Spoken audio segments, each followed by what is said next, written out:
Hello, welcome to another Punters Guide, quite a special one because we've got the midsummer middle distance highlight to look forward to, where the Derby winner takes on his elders.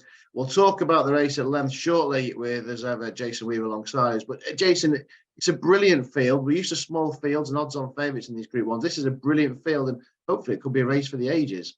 Oh, let's hope. Let's hope it's a springboard for, going back to yesteryear when we had some wonderful, wonderful battles in the big race itself. And yeah, the midsummer highlight. Look, we've got the one deflection, but amazing, isn't it? Normally, if you had one horse of that caliber disappear, you think, oh no, it's the end of the world. But if I was to say Emily was to go and win, King of Steel, August, all the way through Hookham. I know a lot of people are thinking that the rain is going to arrive in time for him.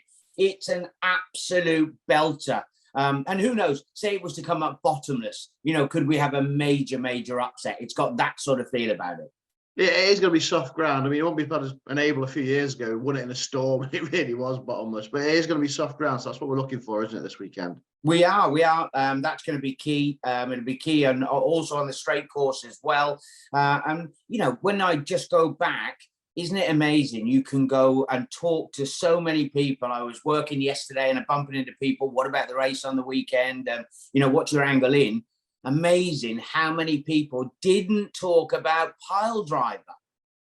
He's managed to win it last year. He's got a brilliant course and distance record. It's amazing, isn't it? You've got a horse of his ability, just because he's trained by a training combination of Muir and Grassick, he's not in the conversation. Remarkable.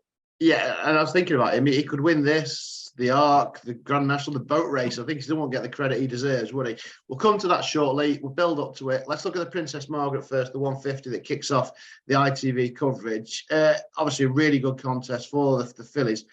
It's kind of blurred, though, if we do get Soprano going to run. Obviously, we saw her on Thursday at Sandown, but Frankie has been booked, which suggests that they're going to try and roll the dice again. Yeah, I think they will. It's very much like George Bowie, isn't it? To back them up very quickly, young trainer, upwardly mobile. It's funny when you look back at the Albany, and we had we had Comet, we had Pretty Crystal and Soprano, all of them racing in the Albany together. And I look back at that. She wasn't unlucky. I don't think there was any sort of excuse for her. And so I think she's probably, with the Dettori factor as well, going to be a little bit false in the market, maybe a point or two shorter than she should be. We've got unknown quantities, haven't we? We have no idea about Symbology down the bottom. Made a good impression. Ross Orion, Clive Cox, you got lots in here. But I ask anybody who's got the opportunity, look back at Comat, who goes for Ammo Racing, and Kevin Stott. Ran a cracker in the Albany. That was very, very strong form. And for me, she was only getting going late in the day at the Royal Meeting. And then you've got LaGuardia, who goes for Richard Hannon, also Ammo Racing. I thought that was a big run behind Relief Rally as well. I think the Ammo boys have actually got a pretty strong hand in here. Yeah, we have a couple of prices then for the Ammo team in the Princess Margaret.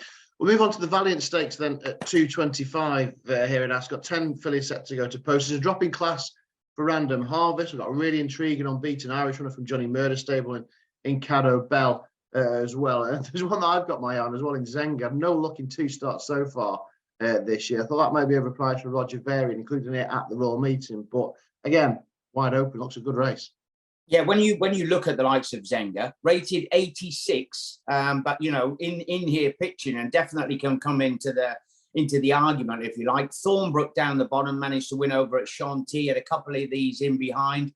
Possibility that Rose Prick of Ed Walker's, who had a nice cross the card double the other day as well. That team are in good form. Didn't get their best run over in France last time, so has to sort of enter the equation.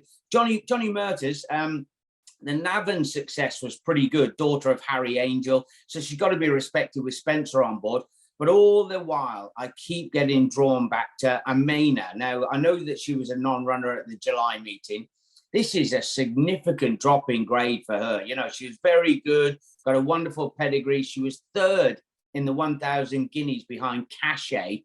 Surely she's the class angle in here, can underperform on her return to action. Won't mind a bit of dig in the ground. And I think Amena could cause the surprise for Varian. Yeah, and Amena, yeah, a long time off, can be back on track in the Valiant Stakes. Let's move on to the big betting race today then. It is the International over 7 furlongs, and all our favourite usual suspects for the straight course Ascot contests are back. And plenty of them don't mind the soft ground either, Jason. Would you like a couple of darts? I think you'll need them. Yeah, I think so. Look, everybody was suitably impressed with Biggles in the Bunbury Cup. He was very, very good, wasn't he? We got the 2 horses that went head-to-head at York with nothing separating them. Va Fortino, Northern Express. Va Fortino's probably going to come out the best on that argument because young Kaya Fraser takes off a valuable £5. It'll certainly be the biggest victory of his young fledgling career if he was to get him in there. So of those 2, I think Va Fortino will definitely go well for Kevin Philippart the Foy. He's a real solid performer. He loves the track. Course and distance form is very strong. So he'd be one. There is one though, Matt, who flies massively under the radar here. A huge price, and it's Spirit of Light for Ian Williams and Sean Bowen. Young £7 claimer. He's out there 50, 66s, somewhere like that. He ran in the Wokingham. He doesn't like quick ground. He was over in Dubai and he was banging his head against the wall on quick ground. He now gets his favoured conditions. He's a huge each-way player. Yeah, it was one that we've both followed, isn't it, this year? And he let us down a couple of times, but now I can see he's certainly overpriced. Drawn in the middle as well, which is of interest, giving loads of options. So, yeah, I do like the chances of a Spirit of Light there. A couple of prices then for the International. Right, let's not beat about the bush. Let's get to it. Brilliant renewal. We've got the first 2 for the Betfred Derby, Augusta Rodan and King of Steel. We know Kevin Stott and Roger Vane have been looking forward to having another crack at Augusta Rodan. But this is far from a 2-horse race. We've got a brilliant lineup of older horses as well. I think it could be a race for the ages. It is. It absolutely is. I mean, Bolshoi Ballet, didn't he start 11-8 favourite for the Derby itself a few years ago, didn't he? Luxembourg, Point Lonsdale. I think he's got a brilliant record in Group 2s and Group 3s, but he's 0 from 3 up at the top level. Westover, was he unlucky behind Emily Upjohn when they met at Epsom?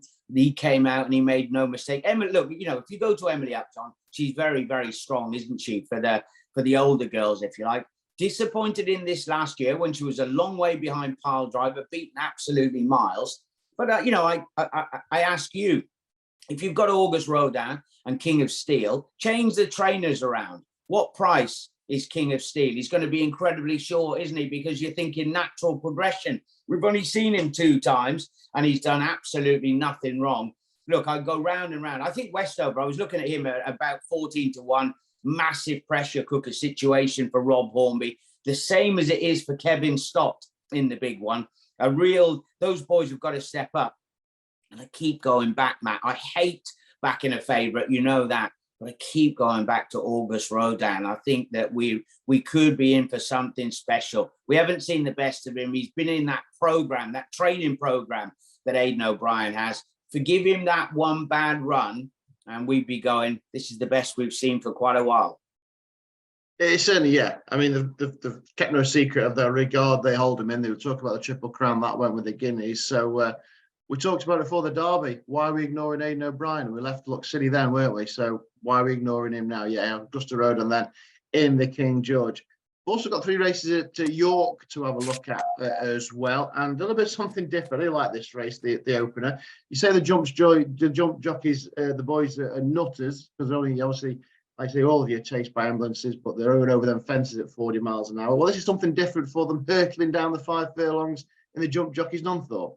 Yeah, it's a great race, isn't it? And I think Tom Scudamore used to win it regularly, didn't he? And he'd always come out and say, oh, it was so easy, that game, you know, the flat game. And it is a bit of fun. But, you know, Paul Midgley, who himself was a pretty tidy jump jockey by his own admission. Luke Harvey says he was absolutely brutal, but he's got 5 runners in the lineup, hasn't he, Paul? You know, and so you've got to delve into those. I think that Strong Johnson could be the answer for Sean Quinlan. Look, he's drawn over in stall number 1. I'm not saying that's the absolute place to be, but there's a bit of dig in the ground and we get close 5 or 6 off that inside rail down on that particular point. He's come an awful long way down the handicap. He started to attract a bit of attention in the market.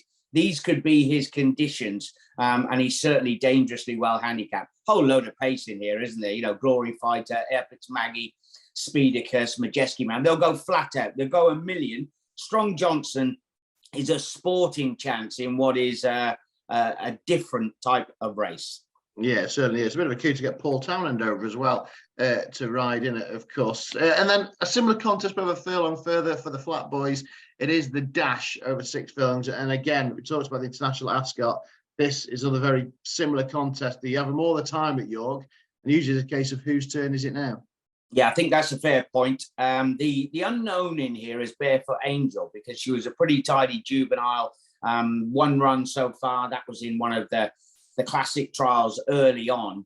And then when you look towards this, I mean, look, Lethal Levi has been running so well of late, hasn't he? The form behind Bielsa, you know, he's absolutely rock solid. Mondamed, he's bound to be flashing home late in the day, isn't he? And Magical Spirit looked great at Doncaster, and hasn't quite come up with that, but his form ties in with the Lethal Levi. They are literally on top of each other. Probably with Danny Tudhope down riding fresh, obviously, down at Ascot.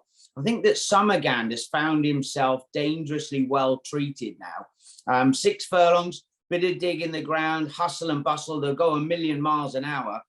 He's one of those who gets overlooked, isn't he? You know, we're looking for the young pretender coming through, if you like. I Barefoot Angel, Lethal Levi, who's been in good form. But maybe Summergand. It's not been very often we see him rated just 97, and we know how classy he is.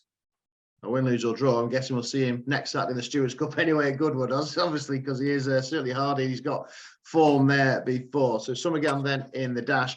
And then we've got the Group 2, the big race on the card. Only 5 go to post for the York Stakes. And is this an opportunity for My Prospero to get ahead in front once again? Although what have he all his own way with Royal Ascot winning a Royal Champion and Alflaila on the comeback trail as well?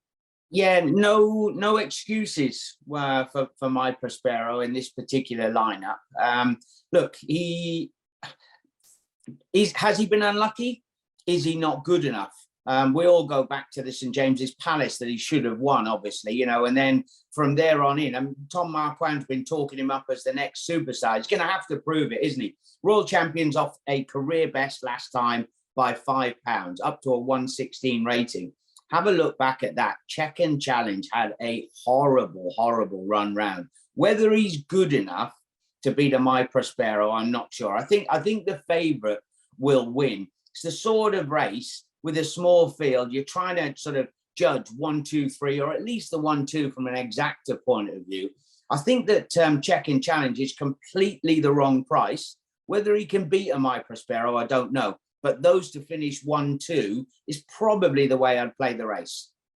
Yeah, it's probably brilliant day's race. They're just 7 of the races covered across ITV. It's a fantastic card at Ascot, the King George card. What would be the idea of a best bet across those cards or those 7 races on Saturday?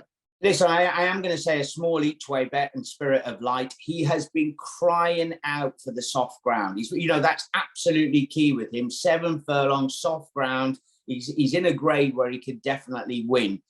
So he'd be one at a huge price. But if you want one, and it's got to be the big race of the day, isn't it? Especially now Desert Crown is out, and we've got this year's Derby winner going, dual Derby winner going. Go on, August, and Aidan O'Brien to work his magic yet again. Are we not just looking past the obvious? Maybe. We said in the Derby, and I made it look silly because we didn't take him at face value. Look, brilliant weekend racing ahead. Cannot wait for it. Whatever you're doing at 3:40 on Saturday afternoon, find a telly, sit back, relax, and watch the King George VI and Queen Elizabeth Stakes. Thanks, Jason, once again for joining us. Whatever you're back in this weekend as well, please gamble responsibly.